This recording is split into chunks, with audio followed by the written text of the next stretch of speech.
So I think let's talk about the EV mandate first that Biden just released yesterday. So there's the policy of it, and then there's the politics of it, which I find very fascinating. This seems like a really bad idea with Michigan being a state that votes in the election to do this now. I don't understand their calculus exactly on it.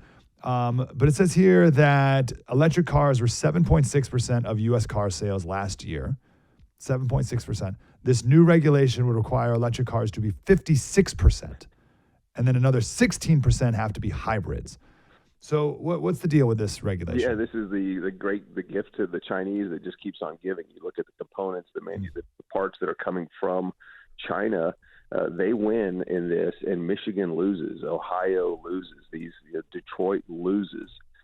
And I think this may be the bloodbath that one of the presidential candidates was talking about to the automotive industry. It's going to crush them. It's already crushing them. Ford's profits would have been doubled last year had it not been for the losses on EVs. You look at the Ford Lightning, which they lowered the price, the long one with the extended range battery that might actually get you some range. They lowered the price from $98,000 to $92,000. What a bargain! Who can afford that? Wow. Yeah. Hold on. The Ford Lightning truck that can't pull anything is $92,000. One with the extended range batteries that might get you a few hundred miles or 100 if you're pulling a trailer. Yes, 92. They lowered the price to that. So it's the shareholders that are picking up the cost of that. I mean, they like I said, their profits would have been more like doubled had it not been for their losses on their EV electric vehicle unit. So it's really unfortunate. You think about all the teachers, the firefighters, the pensioners who have their pension funds invested in these companies because companies like BlackRock are forcing Ford and other companies they invest in to move on this energy transition, which is just separating you and I from our food, our money, our fuel, all those things known as freedom. It's bad politics in the policy that the Biden administration is pushing is just going to continue to push the cost down on the least among us, and people won't be able to afford cars at all. And I think that's kind of what they want. They want us locked down in our homes like they had us locked down during COVID. Yeah. That's right. So this came out like a year ago, and they came out with the new regulation mandates, and they said they're implementing it slower. So instead of this having to be done by the end of the decade, they're now adding another 10 years to it. So does that make any difference to you at all? No, it really doesn't, because you look at the investment that's coming into these automobile manufacturers, and they're going to read, okay, we have to do this. So they're going to push ahead, and they're going to want to be first. And when you look at the cost of these vehicles, again, Ford losing a lot of money. It's over $60,000 per electric vehicle. Then you and I, as taxpayers, as ratepayers and purchasers of internal combustion engine vehicles, you and I are chipping in, based on research that I published late last year, about another $50,000 per electric vehicle at cost over 10 years.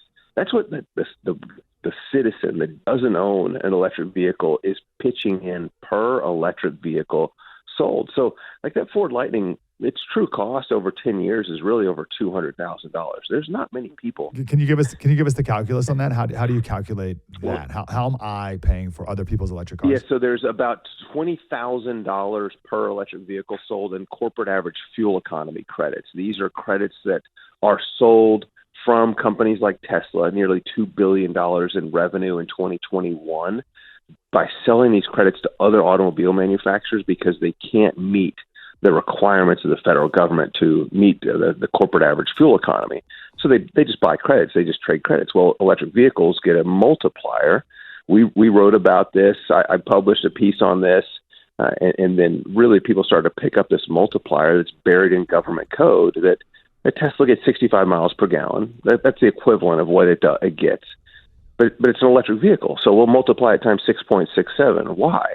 There's no reason. It's just a legal multiplier, but they do. And so they get credit for almost 500 miles per gallon, and they sell those credits to other companies that make internal combustion vehicles. And then you and I are picking up significant costs on the electric grid, on the components that go into it. You think about one Tesla, and Teslas are great. They've got a lot of brand loyalty within their company. I just wish I wasn't paying for other people's Teslas. But you hook up one to a supercharger, and it's pulling the amount of electricity that powers a small grocery store. It's a ton of electricity it's pulling off the grid. You and I are paying for those upgraded components because utilities subsidize those costs to ratepayers. And then there's the federal credits of nearly $10,000 when you add in the federal and the state vehicle credits that you and I are subsidizing as taxpayers. Okay, so I'm a little slower than most with these credits. I want to make sure I fully understand how insane this is. So you're telling me a car company has to sell a certain amount of, let's just say, electric cars. And if they don't, they can buy credit from a Tesla that only makes electric cars. And so they have to spend money, and they give the money to Tesla. And then let's say Ford or whoever gets these credits, and now they have to raise the price of their gas-powered vehicles because they had to spend money on the credits? Yeah, absolutely. It's essentially exactly what you're saying. They have to meet a certain fuel economy rating across everything they produce. It's one of the reasons why a lot of companies started producing these smaller, lighter weighter cars and giving them away. I mean, they're basically selling them at a loss and making money on the larger SUVs that people actually wanted because they had to meet this federally required miles per gallon equivalent across their entire everything they manufactured. And when they can't get there, they trade parts with Tesla for some of those credits. Then they give Tesla cash.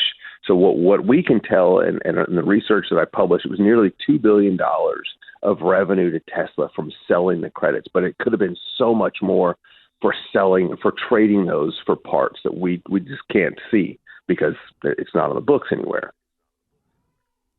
Wow, $2 billion. So all the car companies gave something like $2 billion to Tesla for their credits. Yeah, and that just got pushed down to the cost of internal combustion engine vehicles. You want to go buy, a vehicle that runs on gasoline or diesel, or you're going to transport goods. You're paying for the cost of other people's Teslas.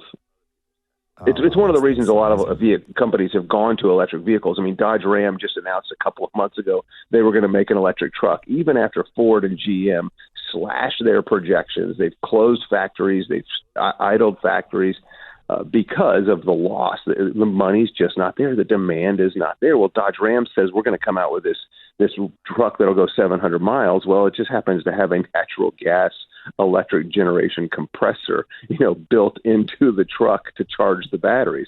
It's silly. It's basically a CNG, a compressed natural gas vehicle with a battery, with an electric motor. But no, it qualifies as being an electric vehicle, and so they get these extra credits by being a 100% electric vehicle. It's absolutely absurd. This is the government manipulation of the market.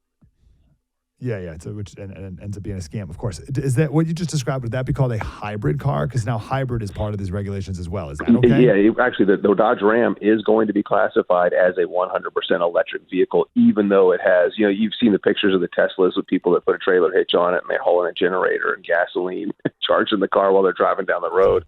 Those are always the funny pictures I love to see. But no, this is a 100% electric vehicle. It just happens to have a natural gas generator built into the truck to charge the batteries, which, it's crazy, but it's classified as electric vehicle, and they get 6.67, this multiplier that multiplies their miles per gallon, and so they'll get a whole bunch of extra credits to spread out around their fleet while they're really doing no improvement whatsoever. Okay. You mentioned bloodbath, Trump's bloodbath comments. And I'm super glad that the media took that and spun it around the way they did, because it actually brought a lot of attention to the actual issue here at play.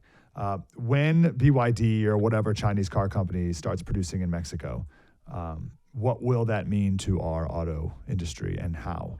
Well, if they can meet our safety standards and then they start to import those vehicles, it's going to flood the market with cheap vehicles. I mean, there's just no ifs, ands, or buts about it. They don't care about the environment. They care less about slave labor. I mean, it's one of the reasons they're making these.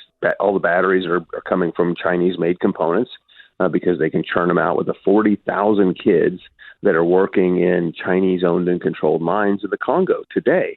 I mean, they're mining this cobalt for the electric vehicle forced energy transition. They're obviously, and then the Biden administration is rejecting permits to have cobalt mines here in the United States where it would actually be produced responsibly. I mean, it's silly that we're forcing this transition on people. for no environmental benefit whatsoever. I mean, zero gain. And some people actually say it's more detrimental to the environment, this forced energy transition that we're going through, because of all the land requirements of wind and solar, all the mines that are being used to have cobalt for lithium batteries. But it's just ceding more power and more money to the Chinese Communist Party. Yep. What's the primary motivation, you think, of the Biden administration pushing this? Well, I really think it's to appease their large leftist donors who are insistent on this. You've got John Kerry going around the world flying in his private jet, telling people they've got to stop using hydrocarbons when he doesn't.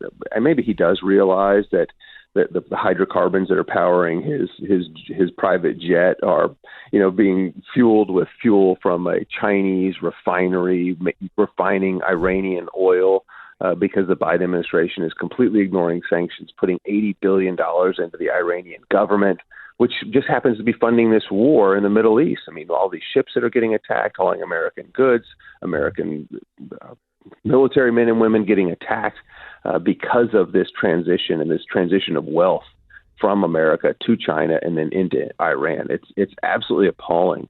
But I think it's to really appease those leftist loud voices that are just have this cult-like fascination with this climate religion, and it's really unfortunate. That's why electricity costs are on the rise in the United States. And President Obama said this. He used the term necessarily skyrocket.